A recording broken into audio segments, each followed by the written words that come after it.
이제 눈밑지방을 시술하러 많이 오시게 되는데, 그 눈밑지방 오신 대부분 환자분들이 이제 다크서클의 문제도 같이 가지고 있다는 거죠. 어떻게 보면 다크서클은 컴플렉스인데, 여러 가지 질환의 컴플렉스라고 볼 수가 있는데, 눈밑지방과 그 다음에 색소질환과 그 다음에 그 눈 밑에는 피부가 얇기 때문에 여러 가지 혈관들이 보이는 이런 세 가지 정도가 이제 컨비네이션 돼가지고 다크서클을 형성하고 있는데, 그 중에 하나가 이제 눈밑지방인 거죠.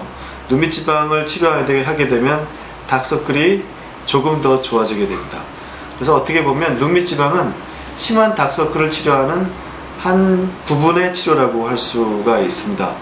근데 눈밑지방이 이제 워낙 큰 경우에는 그게 다크서클보다 더 크게 느껴지는 경우는 있겠지만, 일반적으로 다크서클은 이렇게 세 가지로 구분이 되어 있고, 눈밑지방 수술은 그 중에 하나를 없애는 거죠.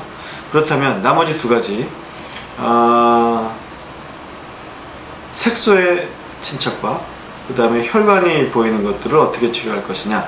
사실 어떻게 보면 눈밑지방이 있어가지고 그게 다크서클의 대부분의 원인이라면 눈밑지방을 없애는 게 가장 쉽습니다.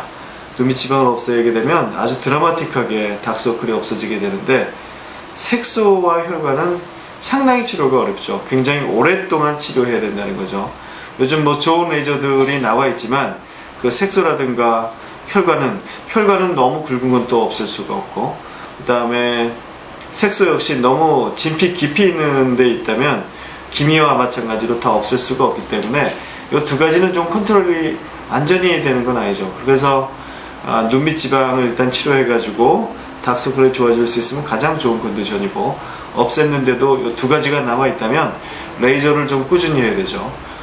색소 질환인 경우에는 보통 IPL이라든가 그 다음에 토닝 레이저, 레블라이트 레이저 이런 것들을 많이 쓰게 되고, 그 다음에 혈관이 있는 경우에는 가장 많이 쓰는 게 이제 V빔 레이저라든지 아니면 제네시스 레이저를 쓰게 되면 붉은색이 좀 많이 없어지게 됩니다. 그래서 우리가 얘기하는 다크서클은 이게 한 가지 원인이 아니라 굉장히 여러 가지 원인이 다크서클을 만들기 때문에 완전히 치료하기는 좀 어려운 질환이지만, 그 가장 심한 것들을 하나씩 치료해 나간다면 아마 점차 좋아질 수 있는 질환이라고 생각하고, 이게 시간이 좀 많이 걸리고 시간이 덜 걸리고 이런 차이는 좀 있을 거라고 생각이 됩니다.